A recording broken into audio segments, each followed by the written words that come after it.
Assalamualaikum warahmatullahi wabarakatuh. Selamat malam semuanya teman-teman. Selamat datang kembali di channel kesayangan kita, channel Lilo Extreme. Dan dimanapun teman-teman berada, semoga teman-teman selalu dalam keadaan sehat walafiat tanpa kekurangan satu apapun. Amin amin ya rabbal alamin. Pada kesempatan yang baik ini, kami akan membawakan satu kisah dari salah satu subscriber kami, yaitu Mas Wahyu yang ada di Sumatera Barat.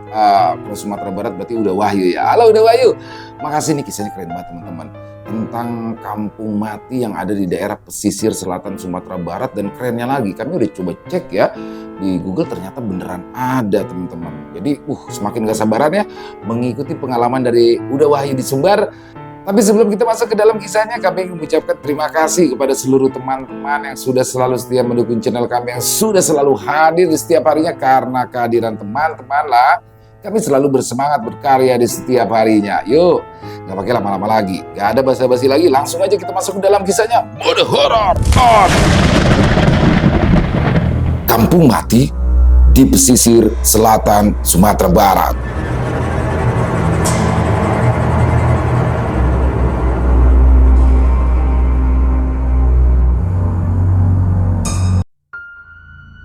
Sumatera Barat, sekitaran tahun 2017. Perkenalkan, namaku Wahyu. Sudah 2 tahun lamanya aku lulus sekolah, namun belum juga diriku mendapatkan satu pekerjaan pun. Beberapa pabrik maupun perkantoran sudah kusambangi, namun belum juga ada yang mau menerimaku. Posisi yang kuincar sebenarnya adalah teknisi. Ya, karena aku adalah lulusan STM, kupikir posisi tersebutlah yang cocok untukku. Saat itu, kedua orang tuaku menaruh harapan besar padaku untuk bisa segera mendapat sebuah pekerjaan. Wajar saja, karena mereka sepertinya sudah jengah melihatku menganggur dan keluyuran tak karuan. Hingga pada akhirnya, sepupuku yang bernama Dian menawariku bekerja dengannya. Sudah, ikut aku saja yuk, jualan di Jakarta. Daripada kamu nganggur di sini, ucap Dian. Aduh, aku gak bakalan kuat jualan, Yan. Nanti kalau daganganmu tak laku bagaimana, ungkapku. Ya kamu jangan pesimis dulu yuk. Coba saja dulu, siapa tahu kamu bisa. Aku pun juga dulu begitu. Tapi lama-kelamaan, aku bisa kok. Dan sekarang bahkan sudah punya toko sendiri, ucap Dian menawariku untuk ikut bekerja dengannya. Ya, tapi gimana ya? Aku jujur malas ke Jakarta. Aku sebenarnya mau kerja di sini saja, ujarku yang bingung untuk menolak tawaran dari Dian, sepupuku. Sudah, sekarang kamu ikut aku. Ibumu menyuruh aku untuk mengajakmu ke Jakarta. Apa kamu sudah tidak kasihan sama orang tuamu, ah? Susah payah kamu disekolahkan, sudah lulus malah jadi pengangguran, ucap Dian menasehatiku. Mendengar perkataannya, tiba-tiba saja hatiku tergugah. Dalam sekejap, aku pun merasa tak enak hati kepada orang tuaku, terutama ibuku. Sejujurnya, aku ingin membahagiakan mereka berdua. Alhasil, aku pun menyetujui ajakan Dian untuk pergi bekerja dengannya di Jakarta. Sebenarnya, yang membuatku berat meninggalkan kampung halamanku adalah kekasihku. Dia bernama Rosi. Sudah 2 tahun lamanya kami menjalin kasih, dan aku telah berjanji untuk menikahinya. Karena itulah, aku harus segera mencari pekerjaan untuk bisa mewujudkan impian. Tapi tak pernah terbayangkan olehku jika aku harus bekerja jauh dari dirinya. Di malam harinya, aku pun segera menyambangi Rosi di rumahnya untuk menyampaikan niatanku bekerja di ibu kota. Ros, abang sepertinya mau merantau ke Jakarta. Abang mau kerja apa di Jakarta? Tanya Rosi. Dian, sepupu abang, yang mengajak abang kerja sama dia. Kamu indah apa-apa kan kalau aku tinggal sementara? Tanya aku. Kalau Rosi nggak apa-apa bang, yang penting abang bisa jaga diri di sana, ucap Rosi. Alhamdulillah kalau kamu mengerti. Jujur Ros, aku akan terus berusaha supaya aku bisa menikahimu, ungkapku sungguh-sungguh. Iya bang, Rosi doakan ya, semoga Abang sukses di Jakarta. Jangan lupa minta sama yang di atas ya Bang, semoga dilancarkan segala urusan Abang di sana, ujar Rosi padaku. Dan setelah pertemuan itu, akhirnya aku pun meninggalkan kekasihku untuk mendulang mimpi di ibu kota. Aku pun pergi ke Jakarta setelah berpamitan dengan kedua orang tuaku. Saat itu aku menaiki sebuah bis jurusan Jakarta seorang diri karena sepupuku Dian telah terlebih dahulu berangkat ke Jakarta. Dalam perjalanan, pergolakan hati karena harus meninggalkan kampung halaman sangat terasa sekali, apalagi aku juga harus meninggalkan Rosi kekasihku. Namun semua itu harus aku tepikan demi mewujudkan impianku agar bisa membahagiakan kedua orang tua dan juga agar segera bisa menikah dengan Rosi. Setelah beberapa hari di perjalanan, akhirnya tibalah aku di ibu kota, yaitu Jakarta. Aku pun langsung menghubungi sepupuku Dian dan memberitahukannya posisiku saat ini jika aku telah tiba di Jakarta. Tapi saat itu nampaknya nomor telepon Dian tak bisa kuhubungi. Ku kirimi pesan pun hanya contreng satu yang menandakan jika nomor Dian sedang tidak aktif. Ah, celaka ini, batinku. Sebenarnya aku memang tidak memberitahu Dian kapan pastinya aku berangkat ke Jakarta. Aku hanya mengatakan jika aku segera menyusulnya, pikirku akan mudah menghubunginya ketika sampai di kota ini. Namun ternyata aku salah besar. Ya, aku memang agak teledor dan menyepelekan segala hal. Salah satunya adalah tidak memberitahu Dian kapan aku berangkat ke Jakarta. Aku pun mulai panik. Ya, karena aku tidak ada kenalan siapapun di kota ini. Kulihat saat itu langit sudah mulai gelap. Aku bingung mau kemana. Ingin rasanya aku menelpon kedua orang tuaku, tapi enggan melakukannya. Selain aku tak mau membuat mereka khawatir, aku merasa jika aku adalah laki-laki yang harus mampu mengatasi rintangannya sendiri. Tiba-tiba perutku terasa perih. Ternyata sejak siang tadi aku belum makan. Segeralah aku mencari warung makan di dekat situ untuk mengisi perutku yang sudah keroncongan. Setelah selesai makan, akhirnya aku pun memilih beristirahat sejenak dan tidur di terminal tempat bus yang aku tumpangi tadi berhenti. Segera aku mencari lokasi untuk tempatku tidur. Akhirnya, aku menemukan spot berupa bangku kosong yang biasa dibuat para penumpang untuk menunggu bus. Namun sial, ternyata aku tak bisa tidur. Aku masih kepikiran tentang nasibku saat ini. Betapa sialnya diriku yang sudah terdampar di kota Jakarta seorang diri. Aku pun tak habis pikir, mengapa sepupuku Dian tak bisa juga dihubungi hingga saat ini. Apakah dia mengerjaiku atau apa? Entahlah. Kulihat bayang-bayang terang dari warung di terminal yang masih buka di terminal tersebut. Semakin lama bayang-bayang tersebut menjadi kabur. Ya, ternyata rasa kantuk sudah mulai menggelayut di mataku. Tak terasa aku pun terlelap di atas kursi kayu yang lusuh karena tergerus debu terminal.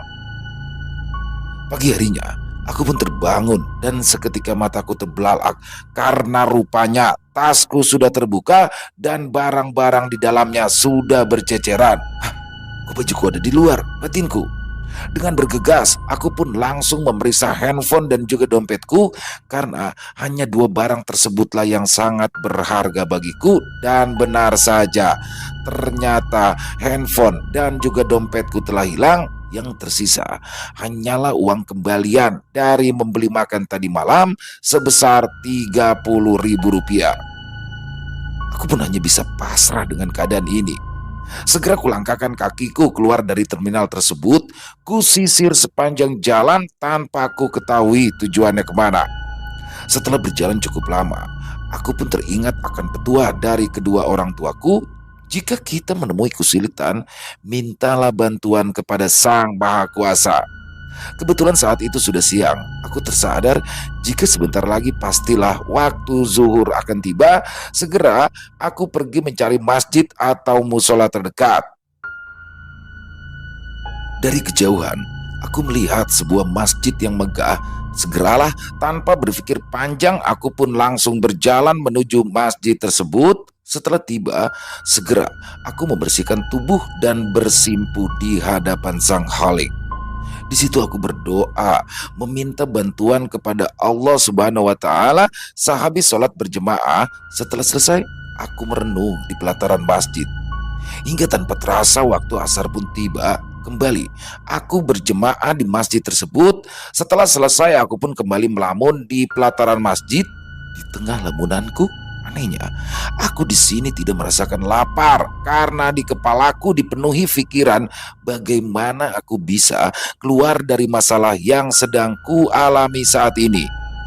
Cukup lama aku berada di masjid tersebut hingga aku mengikuti sholat maghrib dan juga sholat isya di masjid tersebut, hingga akhirnya aku melihat jam di dinding masjid yang sudah menunjukkan pukul setengah 10 malam. Kulihat di sekeliling, tak ada seorang pun di situ.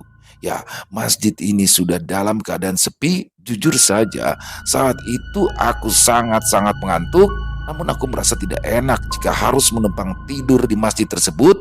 Lagi pula, aku tidak menemukan seorang pun pengurus masjid. Akhirnya, aku berniat untuk segera beranjak keluar dari masjid.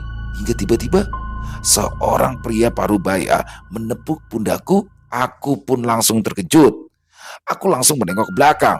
Di situ aku melihat sesosok pria dengan menggunakan sarung dan juga peci berwarna hitam di kepalanya. Wajahnya datar serta tatapan yang tajam membuat diriku sedikit kikuk dibuatnya.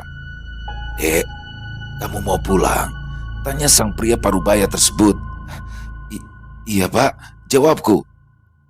"Pulang kemana?" tanyanya lagi. Anu pak, belum tahu. Saat itu aku bingung harus menjawab apa karena memang aku pun tak tahu tujuanku selanjutnya. Di sisi lain, aku pun takut dicurigai berniat jahat di masjid tersebut. "Ya sudah pak, saya izin pulang dulu," ucapku sedikit panik. "Loh, katanya nggak tahu mau kemana?" tanya sang pria parubaya tersebut. Akhirnya, karena sudah terpojok, aku pun lalu menceritakan semua kejadian yang telah aku alami sebelumnya. Dan di situ baru ku ketahui jika pria parubaya tersebut merupakan petugas DKM dari masjid yang aku singgahi saat itu. Setelah aku memperkenalkan diri, dia pun lalu memberitahu namanya. Ya, beliau bernama Pak Sobri. Setelah mengetahui keadaanku, Pak Sobri pun berubah menjadi sangat baik. Pak Sobri juga menawariku untuk menginap di masjid tersebut malam itu. Kebetulan di masjid tersebut juga terdapat sebuah bangunan yang terpisah yang terletak di belakang masjid untuk menginap para pengurus DKM yang dipekerjakan. Saat itu aku pun diperkenalkan oleh Pak Sobri kepada para pengurus DKM yang lain. Aku ingat saat itu terdapat 5 orang anggota pengurus DKM lainnya. Tapi di situ wajah kelima orang tersebut nampak datar. Tak ada gambaran keramahan ketika aku menjabat tangan mereka. Tapi aku pun tak ambil pusing. Mungkin memang itu sudah karakter mereka yang seperti itu. "Kamu sudah makan, Wan?" tanya Pak Sobri padaku. Mendengar pertanyaan itu aku pun tidak langsung menjawab, walaupun sebenarnya aku belum makan sejak pagi tadi. Tapi aku sungkan untuk mengakuinya. "Kamu pasti belum makan. Itu, di meja ada nasi sama lauknya. Lekaslah kamu ke sana. Kamu habiskan saja, karena kita yang lain sudah makan tadi," ucap Pak Sobri memerintahkanku untuk segera makan. Mendengar perintahnya itu, aku pun langsung menuruti. Ya, karena tiba-tiba saja perutku merasa sangat keroncongan. "Ya Pak, terima kasih. Tapi sebelumnya, kalau boleh saya mau menumpang mandi. Karena dari pagi saya belum mandi Pak," ucapku meminta izin kepada Pak Sobri. "Oh iya ya, silakan. Kamar mandinya ada di belakang. Silakan, nanti kalau sudah selesai makan, kamu bisa tidur ya di ruangan itu," ucap Pak Sobri sambil mengangkat tangannya menunjuk ke arah sebuah ruangan. Setelah selesai mandi dan mengganti baju, aku pun langsung menyantap makanan yang telah disediakan oleh Pak Sobri. Di tengah aku menyantap makanan tersebut, nampak para anggota DKM lainnya yang hilir mudik namun tidak saling mengobrol. Entahlah, mereka seolah seperti sibuk mengerjakan sesuatu tapi tidak bersuara. Entahlah, aku pun di sini sedikit keheranan. Kembali aku pun tak mau mengambil pusing dan langsung berkonsentrasi menghabisi makanan yang ada di depanku. Setelah selesai makan, aku pun segera langsung tidur di tempat yang telah disediakan oleh Pak Sobri. Karena kulihat situasi sudah sepi, kupikir mereka semua mungkin sudah tertidur. Aku lalu merebahkan tubuhku di sebuah ruangan yang cukup nyaman. Dengan hanya beralaskan karpet dan satu buah bantal, serta terdapat sebuah kipas angin kecil, di situ aku hanyalah seorang diri karena Pak Sobri dan para pengurus yang lain tidur di ruangannya masing-masing. Beberapa jam kemudian, terdengar sayup-sayup gema suara azan subuh yang berkumandang. Aku pun langsung terbangun dan setelah aku membuka mata, betapa terkejutnya aku. Ya, ternyata aku kini telah berada di pelataran masjid. Loh, kok aku ada di sini ya? Siapa yang mindahin aku? Tanyaku dalam hati. Saat itu aku merasa kebingungan karena sebelumnya aku merasa yakin tertidur di ruangan pengurus DKM masjid. Yang lebih anehnya, aku memakai pakaian yang aku pakai saat pertama kali aku datang ke masjid tersebut. Karena yang aku ingat, aku semalam telah mandi dan mengganti pakaianku. Entahlah apa sebenarnya yang telah terjadi pada diriku. Namun belum selesai kebingunganku, terdengar suara qomat dari dalam masjid. Segeralah aku mengambil air wudhu lalu menyusul ke dalam untuk melaksanakan ibadah sholat subuh berjemaah. Setelah selesai sholat, aku masih merasakan linglung. Ya, aku benar-benar bingung tentang apa yang telah aku alami. Karena penasaran, aku pun langsung berniat melihat bangunan yang semalam aku inapi bersama para pengurus DKM. Dan setelah aku melihat, suasananya sangat berbeda. Ya, terlihat di sana hanya berupa lahan kosong yang dipenuhi semak belukar beserta beberapa pohon yang tumbuh di tengah-tengahnya. Akibatnya aku pun sangat terkejut dan merinding melihat diriku yang seperti orang linglung. Seorang bapak-bapak yang merupakan jemaah masjid langsung menghampiriku. "Nyari apaan, Dek?" tanya bapak itu. "Eh, Anu Pak, semalam saya bertemu Pak Sobri di KM masjid ini. Lalu saya menginap di masjid ini," ucapku lemas. "Wah, di sini mah nggak ada yang namanya Pak Sobri. Lagi pula nggak ada yang tidur di masjid ini," ungkap sang bapak. "Tapi Pak, saya ingat betul Pak. Saya tidur di sini, tapi semalam itu ada bangunannya. Tapi kok sekarang nggak ada ya?"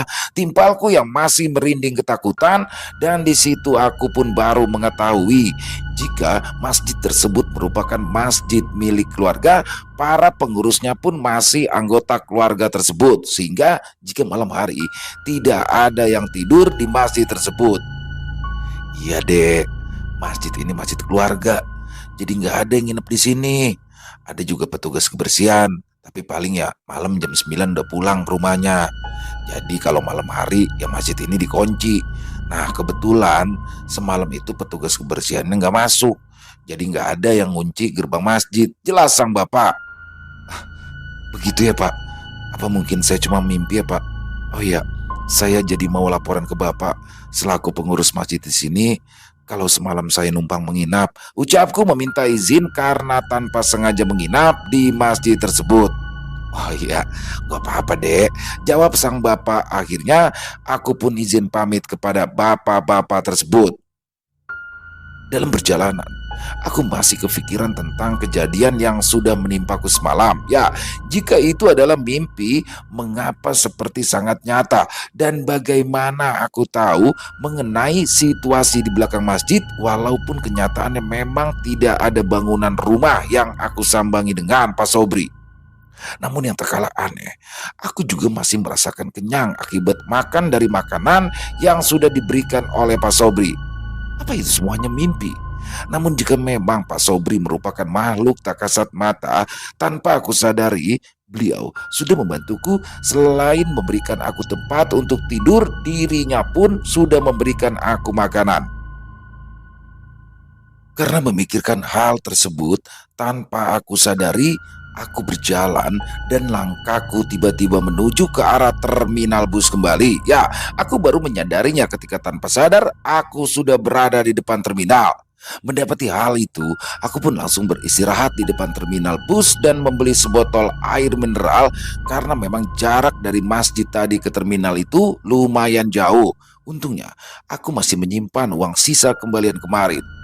Tapi rasa cemas dan rasa gundaku belum juga hilang. Ya, Kini, aku sedang memikirkan bagaimana nasibku saat ini, ingin kemana lagi diriku pergi, dan di tengah kegalauanku, tiba-tiba saja ada suara yang memanggilku.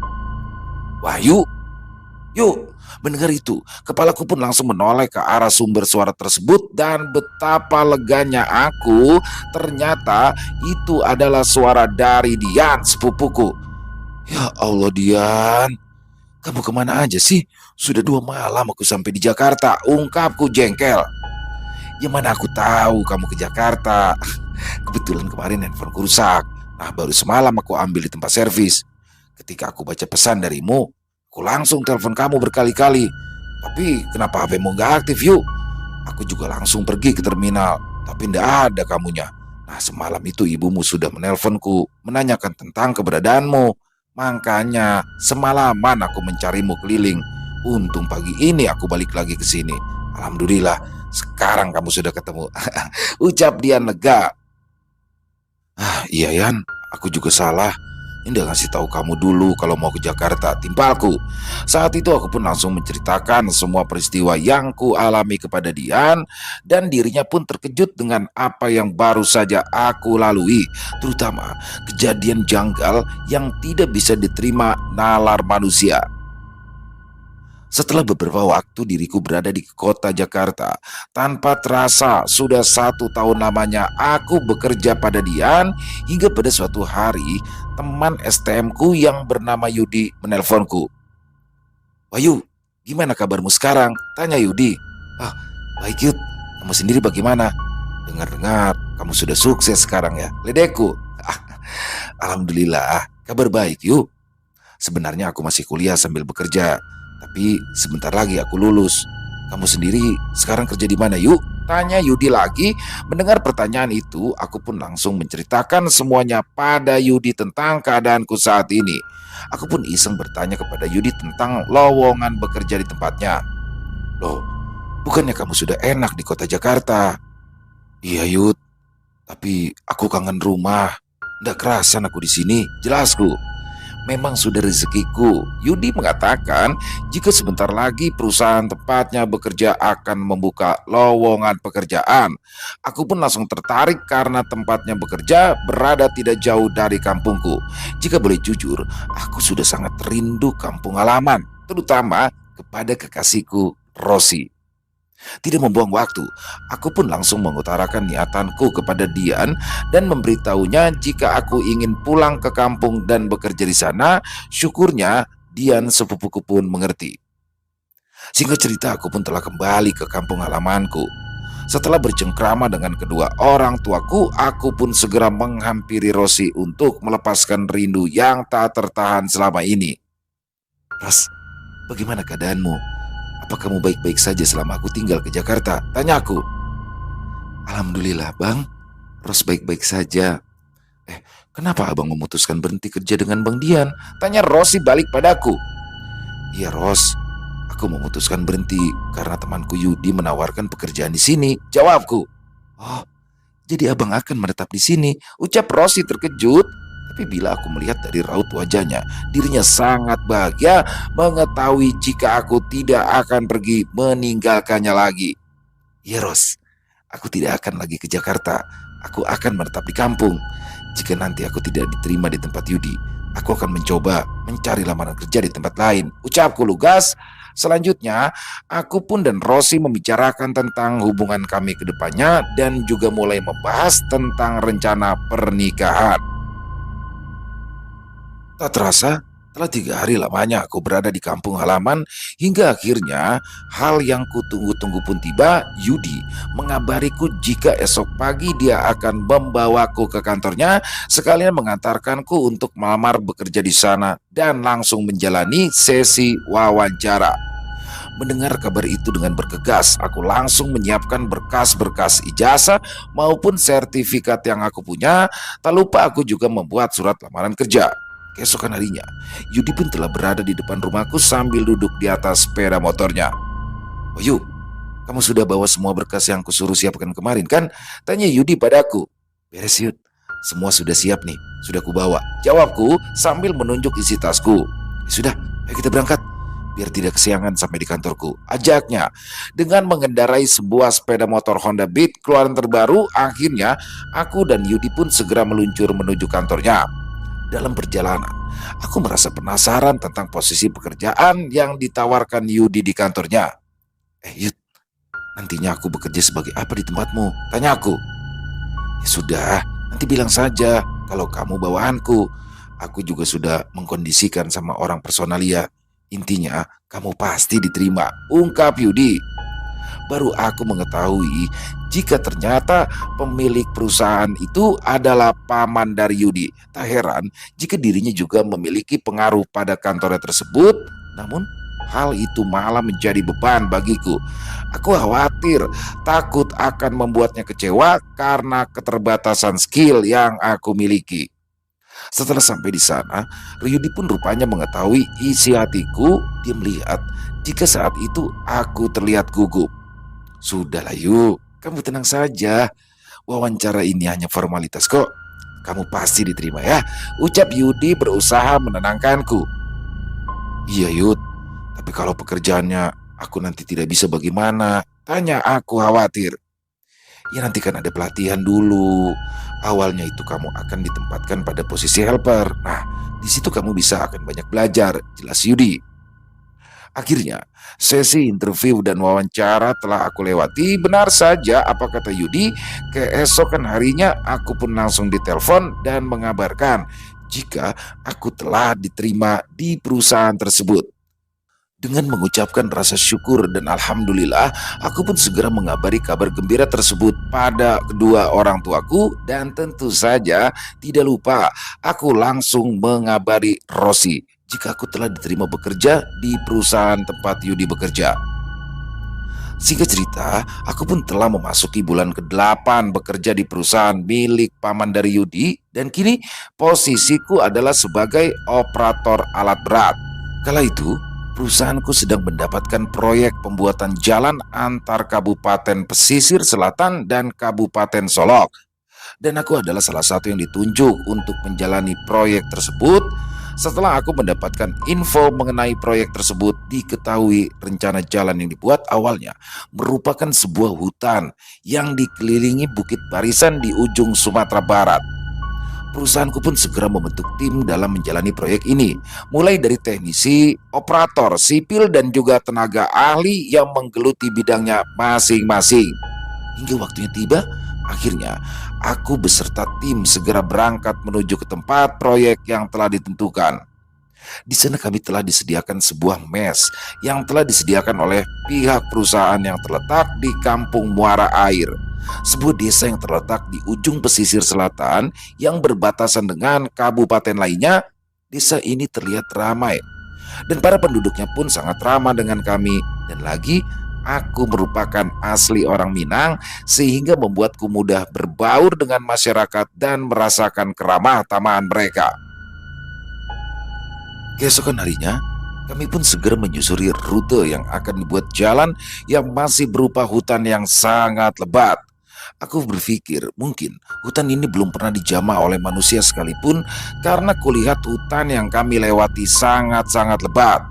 Saat itu aku beserta rekanku yang bernama Aceng, masing-masing bertugas sebagai operator alat berat. Dalam proyek ini, perusahaanku menerjunkan 2 eskavator alat berat sekaligus kami berdua pun ditugaskan sebagai spesialis perintis atau pembuka jalan. Otomatis, aku dan Aceng menjadi garda terdepan dalam proyek ini. Setelah 3 minggu proyek tersebut berjalan, alhamdulillah, semua kegiatan kami pun berjalan tanpa hambatan. Hingga di satu titik proyek kami mulai memasuki sebuah kampung mati yang terletak di tengah hutan. Berdasarkan dari informasi maupun cerita-cerita yang aku dengar, kampung tersebut ditinggalkan para penghuninya di sekitaran tahun 2000 akibat bencana longsor. Saat itu hanya aku dan Aceng yang pertama kali menginjakkan kaki di kampung mati tersebut, sedangkan tim yang lain masih tertinggal di belakang. Di situ, tiba-tiba saja Aceng berteriak padaku dari eskavatornya. "Yuk, lanjut apa nunggu yang lain?" "Lanjut saja, Perintahnya begitu, jawabku.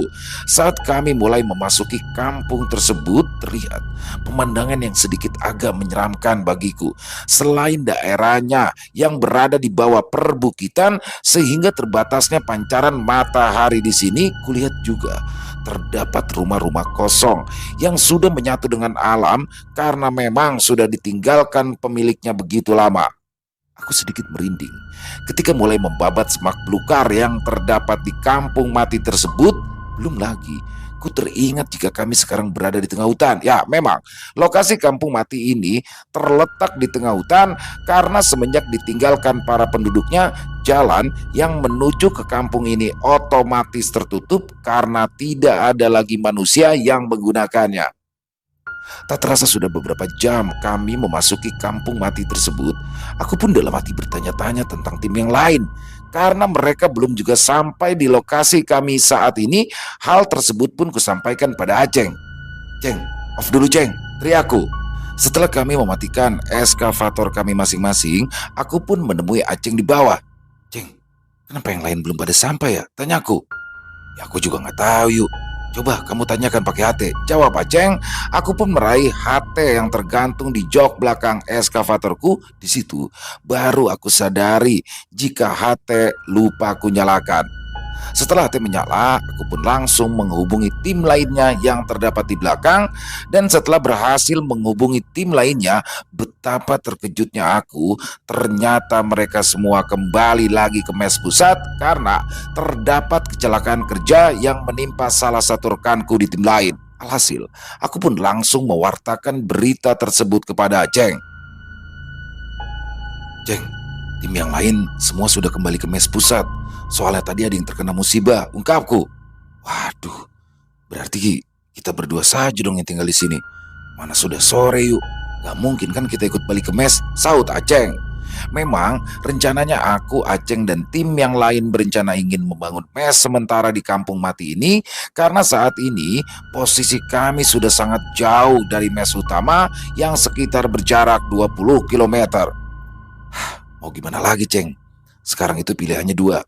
Kita bikin bedeng atau kita tinggal di salah satu rumah kosong itu, ucapku memberikan saran. Kalau bikin bedeng sepertinya agak berat.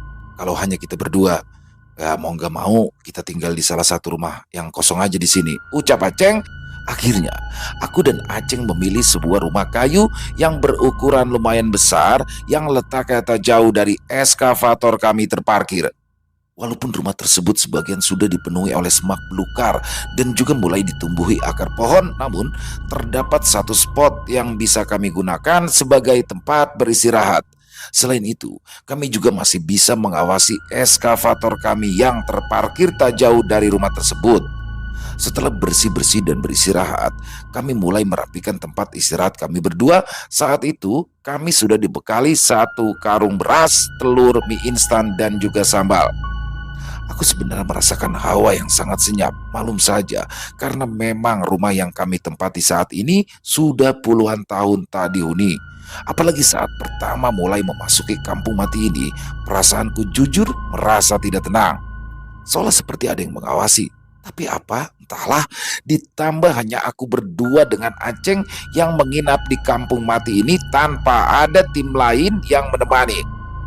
Walau pikiranku kalut, namun di sini aku tidak mau menunjukkannya di hadapan Aceng. Ya, aku tak mau dirinya pun juga khawatir tentang situasi ini. Yuk, rumahnya sudah hancur ya? Sepertinya sudah lama ini ditinggal pemiliknya, ucap Aceng. Iya, kan kamu juga sudah tahu ceritanya. Ya sudah, aku mau masak air dulu. Kamu mau kopi atau tidak? Tanyaku mencoba mengganti topik pembicaraan dan menawarinya kopi. Mau dong, soalnya kan udaranya dingin yuk. Enak kalau merokok sambil ditemani sama kopi. Celoteh Aceng. Melihat itu aku pun sedikit tenang. Rupanya Aceng tidak terlalu terpengaruh dengan kondisi kampung mati saat ini. Sambil kami berdua menunggu air mendidih, aku dan Aceng mulai menyantap makanan yang telah kami siapkan sebelumnya. Namun tiba-tiba saja di sini Aceng berkata, "Yuk, biasanya nih ya, biasanya kalau kampung mati seperti ini itu pasti angker. Apalagi kan kampung ini letaknya di dalam hutan. Aku pun di situ terentak. Bisa-bisanya Aceng berkata demikian. Namun aku yang juga sudah tahu bagaimana adab di dalam hutan segera menasehatinya. "Us, jangan ngomong sembarangan, Ceng. Kita berdoa saja. Semoga diberikan keselamatan selama kita bekerja di dalam hutan ini. Jangan berpikir yang macam-macam ya," ujarku menasehati Aceng. Setelah selesai makan malam, kami berdua pun menyempatkan untuk mengobrol sambil merokok. Kulihat jam masih menunjukkan pukul 8 malam. Di tengah aku dan Aceng sedang membahas hasil pekerjaan dan planning ke depan, tiba-tiba saja terdengar seperti suara pasir yang berserakan di atas atap rumah tersebut. Suara itu seperti pasir yang mengalir. Di situ kami berdua tak menanggapinya. Kulihat Aceng tetap mengajak ngobrol, sedangkan aku mengucap istighfar dalam hati. Akhirnya, karena kelelahan, aku dan Aceng nampak sudah mengantuk. Dengan segera, kami berdua pun berada di posisi masing-masing untuk segera tidur. Hingga beberapa jam kemudian, tiba-tiba saja Aceng membangunkanku dengan wajah yang ketakutan. "Yuk, bangun yuk, bangun," ucapnya histeris sambil menggoyang-goyangkan tubuhku. Setelah bangun, masih dalam kondisi setengah sadar, aku mendengar suara ketukan pada pintu rumah yang kami tempati. Tok tok tok, tok tok tok.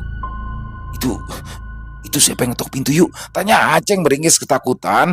Aku pun bingung harus menjawab apa. Terang saja, saat ini kami berdua tengah berada di kampung mati yang letaknya di tengah-tengah hutan. Tidak mungkin jika ada orang yang menghampiri kami di sini. Karena merasa penasaran, aku melihat jam yang melingkar di tanganku. Saat itu waktu menunjukkan pukul 12 malam. Karena tak mau mengambil resiko, kami pun hanya berdiam diri dan tidak merespon ketukan di pintu itu. Tak lama kemudian, suara ketukan di pintu itu berhenti. Namun kini berganti dengan suara riuh ramai seperti tengah berada di pasar. Namun bila didengar secara seksama, suara tersebut agak berbeda hingga membuat bulu kuduk langsung meremang. Bagaimana tidak? Saat itu kami mendengar suara auman yang sangat mengerikan. Belum lagi terdapat juga selingan teriakan yang melengking dan tertawa. Namun entah karena ketakutan atau sudah merasa putus asa, bukannya bersembunyi, kami berdua malah justru mengintip ke arah luar melalui sela-sela jendela. Alhasil, kami pun langsung disuguhkan oleh pemandangan yang belum pernah kami lihat sebelumnya. Di situ terlihat banyak sekali orang yang berlalu lalang. Namun wajah dari orang-orang tersebut tampak tidak normal.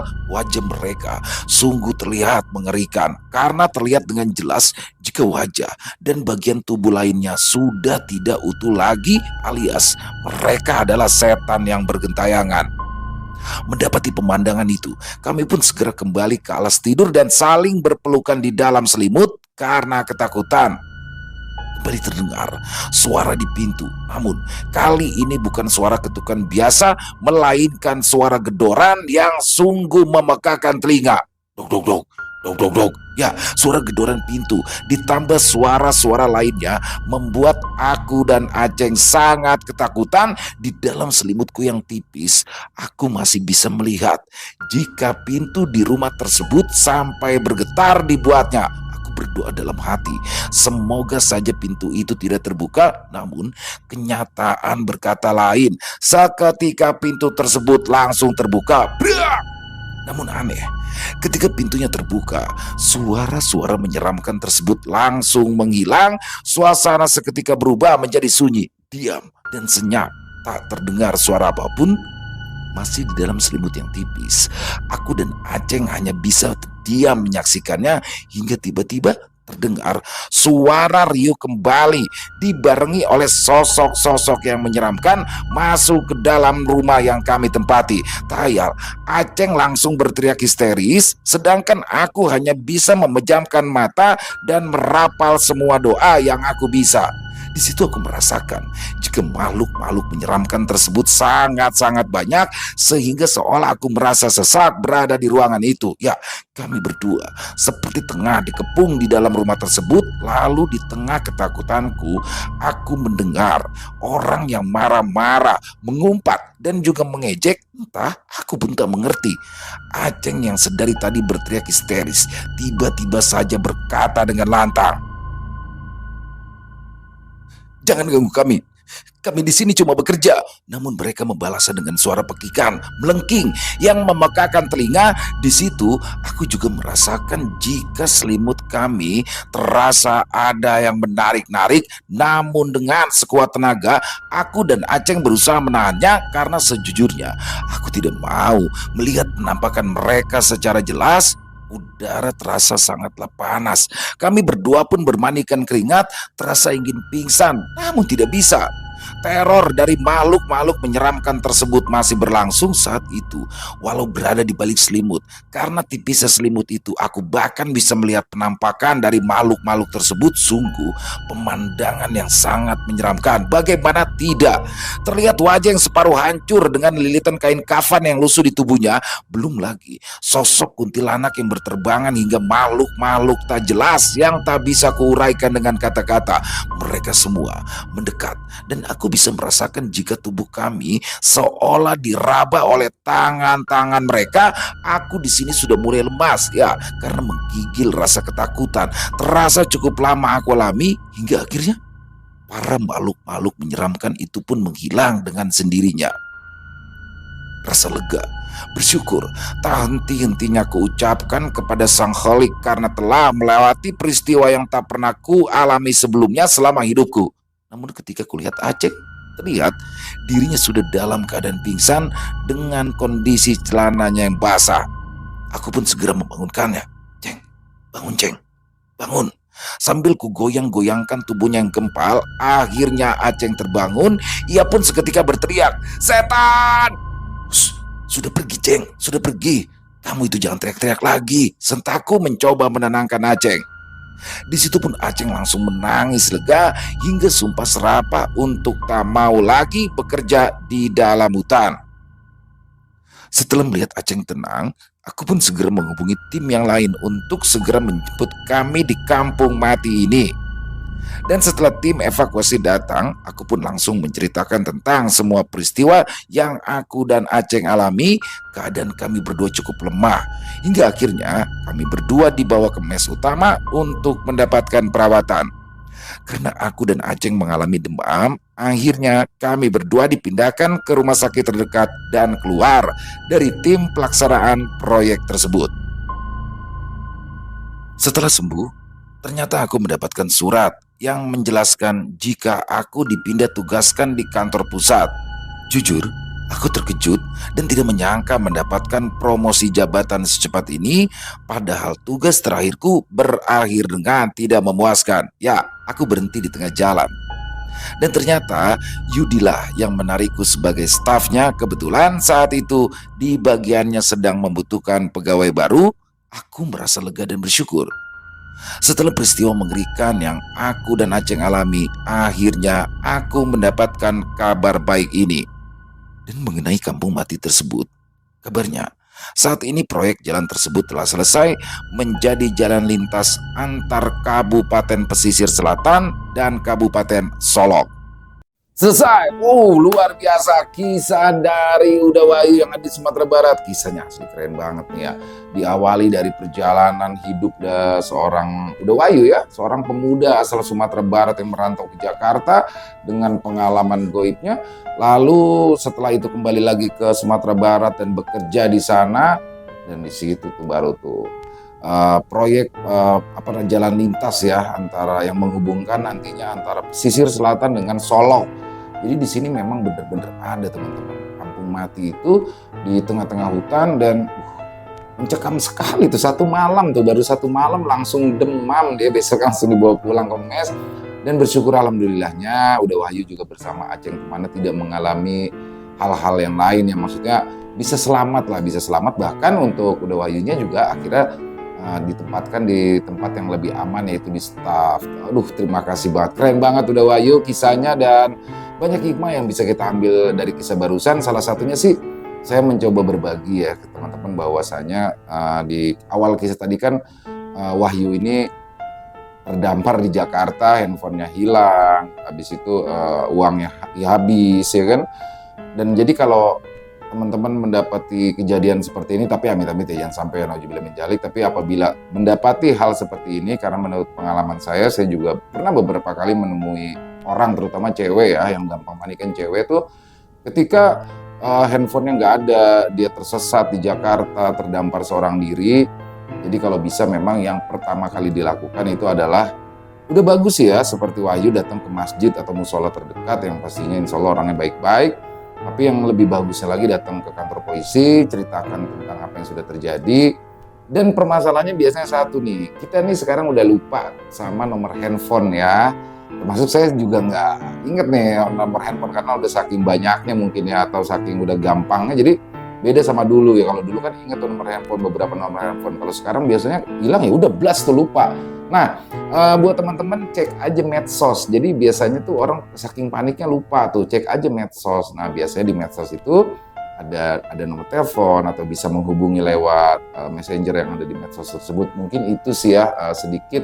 Jadi datangi tempat, jangan seperti Mas Wahyu tuh, dia tidur di terminal ya. Mungkin karena masih lugu ya, menganggap aman-aman aja, tapi percayalah beda di Jakarta. Jadi datang aja ke tempat. Kalau saran saya ya kalau nggak ke masjid, ke kantor polisi terdekat untuk bisa nanti kemudian dibantu. Jadi itu teman-teman, kisahnya keren banget. Dan untuk tentang kisah di kampung mati, jelas Aceng ini ngomongnya sembarangan ini sembarangan. Jadi ya akhirnya ditampakin lah. Alhamdulillahnya tidak sampai celaka keduanya. Sekali lagi buat Uda Wahyu yang ada di Sumatera Barat, kisahnya sungguh luar biasa. Ditunggu lagi kisah-kisah selanjutnya, dan semoga teman-teman semua bisa terhibur ya, bisa mengambil hikmah yang baik dari kisah yang barusan dibawakan. Dan silakan buat teman-teman yang lain yang mungkin punya pendapat, punya komentar lain tentang kisahnya, silakan bisa dituliskan di dalam kolom komentar, ataupun hanya sekedar saling menyapa. Insya Allah kami akan membalasnya satu persatu. Buat teman-teman yang suka dengan videonya, bisa diklik tombol like-nya, tombol jempolnya. Boleh juga dong di-share link videonya ke teman-teman yang lain ya, ataupun saudara-saudaranya agar ikut merasa terhibur.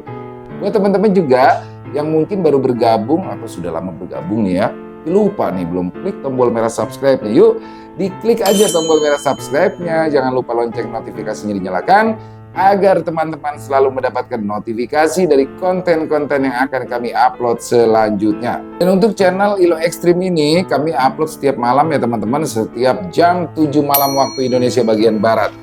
Oh iya, buat teman-teman yang ingin seperti Uda Wahyu ya, yang ingin kisahnya dibawakan di channel kami, silakan bisa mengirimkan kisah-kisah horor misterinya yang diangkat dari kisah nyata yang berdasarkan pengalaman pribadi, dan bisa mengirimkannya ke nomor telepon yang ada di bawah sini.